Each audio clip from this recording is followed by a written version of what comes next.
Hello दोस्तों, नमस्कार। स्वागत है आप सभी का एक नए वीडियो में। इस वीडियो में हम लोग यूथ कंपटीशन 2021-22 में जो जूनियर एडिट का परीक्षा होने वाला उसमें सामान्य अध्ययन के प्रश्न देखेंगे। तो इस पुस्तक से हम लोग प्रैक्टिस करेंगे और इसमें जो हम प्रैक्टिस करेंगे वह संविधान के प्रमुख प्रश्नों का प्रैक्टिस करेंगे। तो इसमें आप देख सकते हैं, यह जो भी प्रैक्टिस है वह टेट सीटेट के लिए भी उपयोगी है और भी परीक्षाएं जिसमें संविधान आते हैं। तो उसमें हम लोग सामान्य अध्ययन में जो प्रश्न आने वाले हैं उसके पाठ्यक्रम का धीरे धीरे प्रैक्टिस करेंगे परीक्षा तक, यानी हर रोज़ एक प्रैक्टिस होगा इस किताब से। अगर अच्छा लगे वीडियो को तो शेयर लाइक करिएगा, ठीक है, और बताइएगा अगर अच्छा लगेगा वीडियो। तो इसमें हम लोग जो देखेंगे वह संविधान की प्रस्तावना, उद्देशिका एवं विषय वस्तु के जो महत्वपूर्ण प्रश्न हैं उसको देखेंगे, ठीक है। तो प्रैक्टिस करेंगे, आप याद करते रहिए। चलिए शुरू करते हैं। इसमें जो पहला प्रश्न है वह है कि यहाँ पे जो पहला प्रश्न है, भारत के संविधान की प्रस्तावना का संशोधन कितनी बार किया गया है। महत्वपूर्ण प्रश्न है, भारत के संविधान की प्रस्तावना का संशोधन कितनी बार किया गया है। तो वह किया गया है एक बार, ठीक है। यहाँ पे जो भी तथ्य हैं उसे आप बड़े आसानी से देखिएगा ध्यान से। यहाँ पे दिया गया है कि भारतीय संविधान की प्रस्तावना संविधान के दर्शन तथा उद्देश्यों को दर्शाती है। यह स्पष्ट करती है कि हमारा संविधान लोकतंत्र, धर्मनिरपेक्षता और सामाजिक आर्थिक न्याय के उद्देश्य के लिए अभिप्रेरित है। प्रस्तावना को संविधान की कुंजी कहा गया। अगर यह प्रश्न पूछे कि संविधान की कुंजी किसको कहा जाता है तो प्रस्तावना को, ठीक है। प्रस्तावना में 42वें संविधान संशोधन अधिनियम 1976 द्वारा समाजवादी, पंथ निरपेक्षता तथा अखंडता शब्द को जोड़े गए थे। तो इसे ध्यान से देखिएगा। यहाँ पे जो 42वां संशोधन हुआ था 1976 ईस्वी में, उसमें समाजवादी, पंथ निरपेक्षता तथा अखंडता शब्द को जोड़े गए थे। तो इससे भी प्रश्न बनते हैं, ठीक है। तो चलिए देखते हैं अगला जो प्रश्न दिया गया है। यहाँ पे है कि भारतीय संविधान के प्रमुख आमुख में 42वें संशोधन द्वारा निम्नलिखित में से क्या जोड़ा गया। तो ठीक है, यहाँ पे ऑप्शन दिए प्रभुत्व संपन्न और लोकतांत्रिक, समाजवादी और धर्मनिरपेक्ष और लोकतांत्रिक, प्रभुत्व संपन्न और समाजवादी। तो अभी हम लोग देखें कि 42वां संशोधन जो 1976 में हुआ था उसमें समाजवादी और धर्मनिरपेक्ष यह शब्द जोड़े गए थे। तो यहाँ पे उत्तर बी सही होगा, ठीक है। यहाँ से एक बार फिर से देख लीजिए कि भारतीय संविधान के 42वें संशोधन 1976 द्वारा संविधान में व्यापक परिवर्तन लाए गए थे जो निम्नलिखित थे। इसमें पहला पॉइंट था, संविधान की प्रस्तावना में समाजवादी, धर्मनिरपेक्ष एवं एकता और अखंडता आदि शब्द जोड़े गए थे। तो इसे ध्यान रखिएगा। दूसरा है, नीति निर्देशक सिद्धांतों को मूल अधिकारों पर सर्वोच्चता सुनिश्चित की गई। अगला जो दिया गया पॉइंट, इसमें इसके अंतर्गत संविधान में 10 मौलिक कर्तव्यों को अनुच्छेद 51 क भाग 4 क के अंतर्गत जोड़ा गया है। तो इसे भी ध्यान रखिएगा। इसके अंतर्गत संविधान में 10 मौलिक कर्तव्यों को अनुच्छेद 51 क तथा भाग 4 क के अंतर्गत जोड़ा गया है, ठीक है। चलिए अगला प्रश्न देखते हैं। भारतीय संविधान क्या है। कठोर, स्थिति के अनुरूप परिवर्तनशील, आंशिक रूप से कठोर, आंशिक रूप से परिवर्तनशील और न ही कठोर न ही परिवर्तनशील। तो ठीक है, तो इसका ध्यान रखिएगा। यहाँ पे जो उत्तर होगा सी, ठीक है। भारतीय संविधान अनियमितता तथा नम्यता का मिश्रण है। यह आंशिक रूप से कठोर तथा आंशिक रूप से परिवर्तनशील है। तो ध्यान रखिएगा इसे।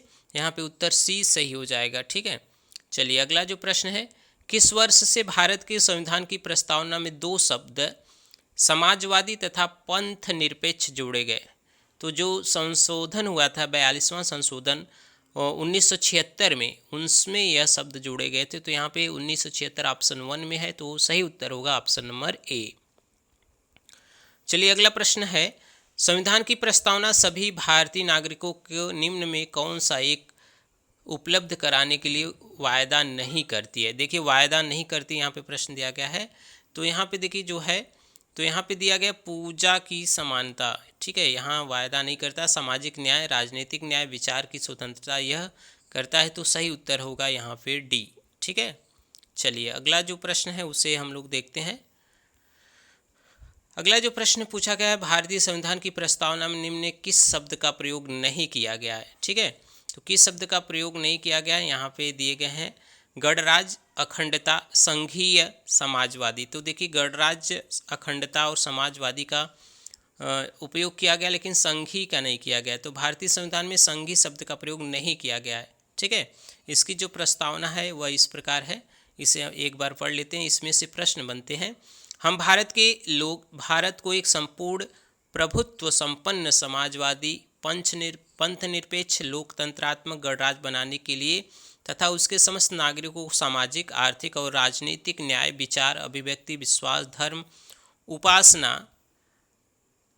की स्वतंत्रता, प्रतिष्ठा और अवसर की समता प्राप्त कराने के लिए तथा उन सब में व्यक्ति की गरिमा और राष्ट्र की एकता और अखंडता सुनिश्चित कराने वाली बंधुता बढ़ाने के लिए दृढ़ संकल्प होकर अपनी संविधान में सभा में आज 26 नवंबर 1949 को यह स्वीकार करते हैं। तो यह शब्द थे, तो उसे याद रखिएगा। यहाँ पे अगला प्रश्न है, 1976 में आपातकाल के दौरान संविधान की प्रस्तावना में संविधान संशोधन के द्वारा निम्न में से कौन सा शब्द जोड़ा गया। तो देखिए 1976 में जो संशोधन हुआ था, 42वां संशोधन, उसमें कौन से प्रस्तावना में शब्द जोड़े गए हैं। यहाँ पे ऑप्शन दिए हैं, समाजवाद, पंथ निरपेक्ष, तो यही शब्द जोड़े गए थे, समाजवाद और पंथ निरपेक्ष। ठीक है, तो याद रखिएगा इसे। चलिए अगला यह जो पॉइंट है उसे देख लीजिए। भारतीय संविधान में 42वां संशोधन 1976 द्वारा प्रस्तावना में 3 शब्द जोड़े गए हैं, समाजवाद, पंथ निरपेक्ष और अखंडता। तो याद रखिएगा, समाजवाद, पंथ निरपेक्ष और अखंडता। ठीक है, चलिए अगला प्रश्न हम लोग देखेंगे। भारतीय संविधान की उद्देशिका में किन किन शब्दों का या प्रयोग किया गया है। तो उद्देशिका में किन शब्दों का प्रयोग किया गया। लोग, नागरिकों, लोग एवं नागरिकों दोनों, न तो लोग न हो नागरिकों। तो यहाँ पे जो सही उत्तर है, भारतीय संविधान की उद्देशिका में लोग और नागरिकों दोनों शब्द का प्रयोग हुआ है। तो सही उत्तर है यहाँ पे सी। चलिए अगला प्रश्न क्या है। अब देखिए एग्जाम पॉइंट कुछ दिए गए हैं, उसे आप देखिएगा। यह प्रश्न अच्छे हैं, तो कुछ एग्जाम पॉइंट दिए गए हैं, तो उसे आप देखिएगा। तो संविधान प्रस्तावना का विविध स्वरूप क्या कहलाता है। यह लागू नहीं किया जा सकता। यहाँ पे दिया कि भारत के संविधान की प्रस्तावना में न्याय, स्वतंत्रता, समता एवं भ्रातृत्व के जितने प्रकारों का उल्लेख किया गया वे हैं 3, 5 और 2। भारत के संविधान की प्रस्तावना में 2 शब्द समाजवादी एवं पंथ निरपेक्ष जोड़े गए हैं 1976 में। ठीक है, यहाँ पे अगला दिया गया है, संपूर्ण प्रभुत्ता संपन्न लोकतंत्रात्मक गणराज्य के स्थान पर संपूर्ण प्रभुता संपन्न समाजवादी पंथ निरपेक्ष लोकतंत्रात्मक गणराज्य पढ़ा जाने लगा। कब से। 42वें संशोधन 1976 द्वारा।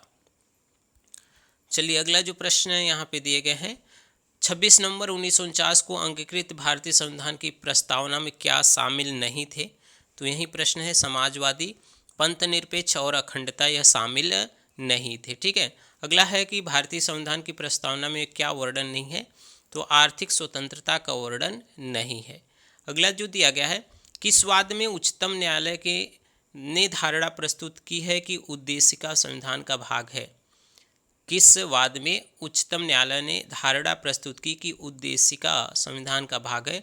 तो बम्बई बनाम यूनियन ऑफ इंडियन का जो था उसमें प्रयोग किया गया। ठीक है, चलिए अगला जो दिया गया है, भारत के संविधान में उद्देशिका का विचार लिया गया कहाँ से। उद्देशिका का जो विचार लिया गया है वह यूएसए के संविधान से। याद रखिएगा, ऐसे प्रश्न बनते हैं। भारतीय संविधान में संविधान की आत्मा किसे कहा जाता है। तो उद्देशिका को आत्मा कहा जाता है संविधान का। ठीक है, अगला जो है, भारत को धर्मनिरपेक्ष राज्य वर्णित करता है। तो संविधान की जो प्रस्तावना है वह भारत को धर्मनिरपेक्ष राज्य प्रस्तुत करता है। अगला जो है, भारत के संदर्भ में धर्मनिरपेक्ष शब्द का सही भाव व्यक्त करता है। भारत में कोई राज्य का कोई धर्म नहीं है। ठीक है, अगला जो दिया है, भारतीय संविधान के उद्देश्यों को प्रतिबिंबित करता है संविधान की प्रस्तावना। भारतीय संविधान की प्रस्तावना का भाग क्या नहीं है। तो राजनीति इसका भाग्य नहीं है। भारतीय संविधान की प्रस्तावना में क्या उल्लिखित नहीं है। तो धार्मिक न्याय उल्लिखित नहीं है। भारतीय संविधान का दर्शन क्या नहीं है, साम्यवादी राज्य। चलिए यह कुछ प्रश्न थे। भारत के संविधान की प्रस्तावना का भाग नहीं है योजनाबद्ध विकास।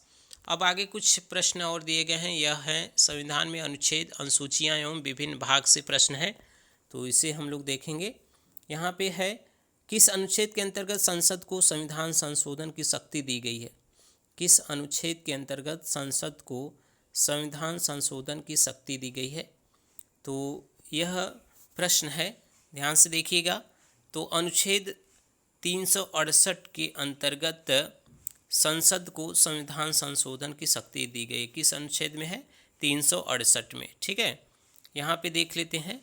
भारतीय संविधान के भाग 20 के अंतर्गत अनुच्छेद 368 के में संविधान संशोधन की प्रक्रिया का वर्णन किया गया है। भारतीय संविधान संशोधन की अवधारणा को दक्षिण अफ्रीकी संविधान से ग्रहण किया गया है, तो इसे याद रखिएगा। दक्षिण